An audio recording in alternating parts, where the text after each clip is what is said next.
किसी समय में हमारे बस्तर को बहुत ही ज़्यादा पिछड़ा माना जाता था कि यहाँ कोई भी विकास नहीं हो रहा है और ना ही यहाँ महानगरों की जैसी सुविधाएं हैं, ना व्यवस्थाएं हैं, ना शिक्षा में, ना स्वास्थ्य में, ना अन्य सभी ज़रूरत के सामानों में। लेकिन अब बस्तर बदल रहा है, बस्तर के लोग बदल रहे हैं और बस्तर की व्यवस्थाएं बदल रही हैं। जब पूरा बस्तर बदल रहा है तो ऐसे बस्तर में क्राइम भी बदल रहा है। और हमेशा हम नक्सलवाद पे बातचीत करते हैं, लेकिन आज बस्तर में हुई एक क्राइम घटना पर बातचीत करना मुझे लगा ज़रूरी है, तो इस पर बातचीत करते हैं। नमस्कार, मैं विकास तिवारी हूं और आप बस्तर टॉकीज़ देख रहे हैं। किसी समय में मैंने सुना था कि बस्तर ज़िले का कोडेनार थाना जो है, वहाँ सबसे ज़्यादा हत्या के केस आया करते थे और केस हत्या के ज़्यादा आया करते थे, लेकिन उस हत्या के जो कारण है वो आपको चौंकाने वाले होंगे। जैसे किसी ने बीड़ी पीने के लिए माचिस मांगी और माचिस नहीं दिया तो सामने वाले ने उसे कुल्हाड़ी से मार दिया। पत्नी ने सब्जी बनाई, उसमें नमक कम है तो पति ने नाराज़गी में उस पर वार कर दिया, उसकी हत्या कर दी। और नशे की लत की वजह से या जो उस क्षेत्र में जो आदिवासियों के पारंपरिक जो पेय पदार्थ हैं, जिसमें महुआ, लंदा, सल्फी, ये सब, उसके नशे में भी कई घटनाएँ होती रही हैं। लेकिन ये सब घटनाएँ जो हैं आवेश में आकर या नशे में इस तरह से होती रही। आज एक हत्या के प्रकरण पर बस्तर ज़िले के भानपुरी पुलिस ने एक बड़ा खुलासा किया है और इस खुलासे ने मुझे तो चौंका दिया है कि क्या मेरा बस्तर अब इस स्थिति में पहुंच गया है और क्या यहाँ के लोग जो बेहद मासूम माने जाते हैं और हैं भी, क्या उनके मन में इतने या उनके दिमाग में इतने शातिर प्लान बनने लगे हैं। ये मैंने क्यों सोचा, ये आप भी समझिए। दरअसल हुआ ये कि बस्तर ज़िले के भानपुरी थाना क्षेत्र के खंडसरा से एक व्यक्ति के गुम होने की रिपोर्ट भानपुरी थाना में दर्ज की गई और उनके पुत्र ने यह रिपोर्ट 10 अगस्त को भानपुरी थाने में दर्ज कराई। उन्होंने बताया कि 8 अगस्त को उनके पिता घर से निकले थे और उनके पिता का नाम जो है मंगड़ू राम बघेल और उम्र 53 वर्ष। वो घर से निकले थे और 2 दिन तक उन्हें जब खोजा गया वो वापस नहीं लौटे। तब हार कर उनके पुत्र तुलाराम बघेल ने इसकी रिपोर्ट गुमशुदगी की भानपुरी थाना क्षेत्र में दर्ज कराई। ऐसे तो रोज़ ही लगभग थाने में गुमशुदगी की रिपोर्ट दर्ज होती रहती है। पुलिस ने इस गुमशुदगी के रिपोर्ट को भी दर्ज किया और इस पर मामला कायम कर उस अधेड़ व्यक्ति की, जिनकी उम्र 53 वर्ष थी, उनकी पतासाजी शुरू की। पतासाजी पुलिस के द्वारा की जा रही थी। तभी 13 अगस्त को पुलिस को जानकारी मिली कि सालेमेटा, जहाँ पे कोसार टेढ़ा डैम है, कोसार टेढ़ा एक बहुत बड़ा डैम है जो कि भानपुरी क्षेत्र में ही आता है, वहाँ उस इलाके में कोसार टेढ़ा के बगल में एक छोटे से सूखे नाले में एक व्यक्ति की सड़ी गली लाश मिली है। जब लाश की शिनाख्ती करवाई गई तो जिन्होंने गुमशुदगी की रिपोर्ट दर्ज कराई थी, उन्होंने उनकी पहचान अपने पिता मंगड़ू राम बघेल के तौर पर की और लाश पूरी तरह से सड़ चुकी थी और लाश को देखकर ये समझ में आ रहा था कि ये स्वाभाविक मौत तो नहीं है। लाश के हाथ पैर बांध दिए गए थे और वो पूरी तरह से सड़ चुकी थी। जब ये मामला थोड़ा संदेहास्पद लगा तो पुलिस ने और भी इसे गंभीरता से लेते हुए सूक्ष्मता से जांच शुरू की। उस इलाके में लगातार कैंपिंग भी की गई और लगातार बारीकी से हर एक मामले पर, हर एक मोड़ पर, हर एक सूक्ष्मता पर ध्यान रखी गई और जांच इस पर जब शुरू की गई तो धीरे धीरे सभी कड़ियों को जोड़कर देखा जाने लगा। जब जोड़कर देखा जाने लगा तो एक व्यक्ति पर सबसे ज़्यादा शक पुलिस का गहराया, जिसका नाम कालीचरण, ये सोर गांव का निवासी है। और जब इस पर शक सबसे ज़्यादा गहराया तब उसे पुलिस ने अपने अभिरक्षा में लेकर कड़ी पूछताछ की कि किस तरह से क्या कैसा है। तो चूँकि वो भी ग्रामीण ही था और पुलिस की जो कड़ी पूछताछ है उसे ज़्यादा देर तक झेल नहीं पाया और उसने सच कबूल कर लिया कि उसने और उसके साथी विजय मंडावी ने, जो कि कोंडा गांव का निवासी है, उन दोनों ने मिलकर मंगड़ू राम बघेल की 8 अगस्त को ही हत्या कर दी थी और हत्या करके उन्होंने ही मृतक के शव को इस तरह से ठिकाने लगाया था।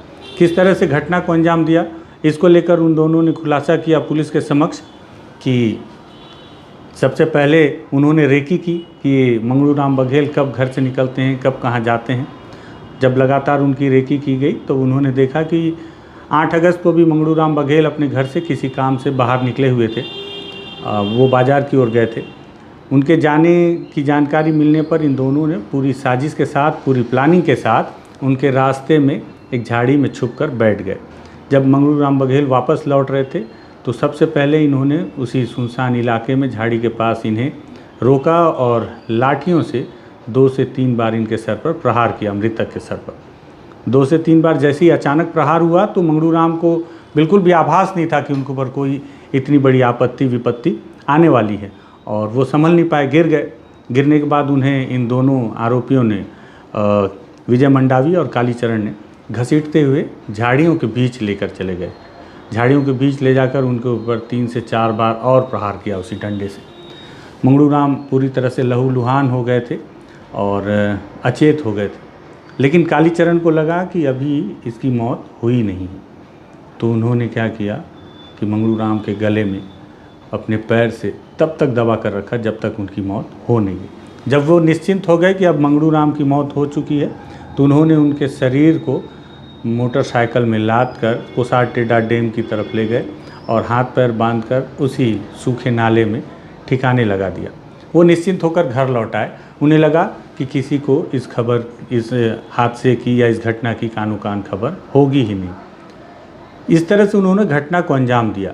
अब पुलिस ने पूछताछ का जब मामला आगे बढ़ाया, पूछा कि हत्या तो किया आपने, पर हत्या किया क्यों? आपकी आखिर मंगरू राम से रंजिश क्या थी? तो उस पर जो मामला निकल कर आया वो सबसे महत्वपूर्ण है और इसी वजह से मैं इस वीडियो को तैयार कर रहा हूँ कि बस्तर के लोगों की सोच ऐसे बदल कैसे सकती है, इतनी कैसे बदल सकती है। दरअसल कालीचरण और विजय मंडावी ने बताया कि मंगरू राम बघेल जो हैं उनके गांव के ही 4 लोगों ने 85,000 रुपये में मंगरू राम बघेल की हत्या करने की सुपारी दी थी। 85,000 रुपये में ठेका दिया था कि आप मंगरू राम बघेल की हत्या कर दें। जब आप उनकी हत्या कर देंगे तो हम आपको इसके एवज में 85,000 रुपये नगद देंगे। हो सकता है कि पैसे के लेन देन में कुछ मोल भाव भी हुआ हो और मामला 85,000 में आकर रुका हो, लेकिन 85,000 रुपये में मामला तय हुआ और ये भी हुआ कि हत्या से पहले 40,000 रुपये आपको एडवांस दिए जाएंगे, जो इन 4 लोगों ने दिए भी, और काम हो जाने के बाद शेष रकम दी जाएगी। और उन्होंने अपने वादे के अनुसार शेष 45,000 रुपये भी हत्या के बाद उन्हें दे दिए। जिन्होंने ये पैसे दिए हैं उनके नाम है रामधर मंडावी जो कि खंडसरा के ही निवासी हैं, मनीराम बघेल ये भी खंडसरा के निवासी हैं, कसरू मंडावी, सुकमन पोड़ियामी, ये चारों लोग खंडसरा के निवासी हैं और जो मृतक हैं मंगरू राम बघेल वो भी खंडसरा के ही निवासी हैं। अब ऐसी क्या वजह हो गई कि इन्हें अपने गांव के ही एक सदस्य की हत्या करवानी पड़ी? तो इसके पीछे की कहानी ये निकल कर आई कि गांव में जिस तरह से टोना टोटका की प्रथा चलती है, जिस तरह से सिरहा गुनिया की प्रथा चलती है, देवधामी की प्रथा चलती है, बस्तर में भी चलती है और हमारे देश के अलग अलग इलाकों में जो ग्रामीण क्षेत्र हैं, ग्रामीण परिवेश वाले क्षेत्र हैं, वहाँ चलती है। ठीक उसी तरह बस्तर में भी यही चलता है। तो जो मंगरू राम बघेल हैं वो खेती किसानी के साथ साथ सिरहा गुनिया का काम भी किया करते थे। और ये जो 4 व्यक्ति हैं उनके गांव के, रामधर मंडावी, मनीराम बघेल, कसरू मंडावी और सुकमन पोड़ियामी, इन्हें लगता था कि इनके घरों में जो 1-2 मौतें हुई हैं उस मौत की प्रमुख वजह है मंगरू राम बघेल, क्योंकि उनके द्वारा ही कोई टोना टोटका किया जाता है जिस वजह से उनके घरों में मौत हो रही है। अब वो सीधे आकर बदला ले नहीं सकते थे। उन्हें लगा कि अगर मंगरू राम जीवित रहेंगे तो लगातार इस तरह के टोना टोटका की हरकतें करते रहेंगे और उनके परिवारों में मौतें होती रहेंगी। तो इस पूरे मामले से छुटकारा पाने के लिए उन्होंने ये आपस में विचार किया कि क्यों ना इनकी हत्या करवा दी जाए। हत्या करवाने के लिए सबसे पहले उन्होंने कालीचरण से संपर्क किया और कालीचरण ने अपने साथी विजय मंडावी के साथ उनकी मुलाकात करवाई और फिर 85,000 रुपये में ये कॉन्ट्रैक्ट किलिंग का सौदा तय हुआ, जिसके बाद कालीचरण और विजय मंडावी ने बखूबी इस काम को अंजाम भी दिया।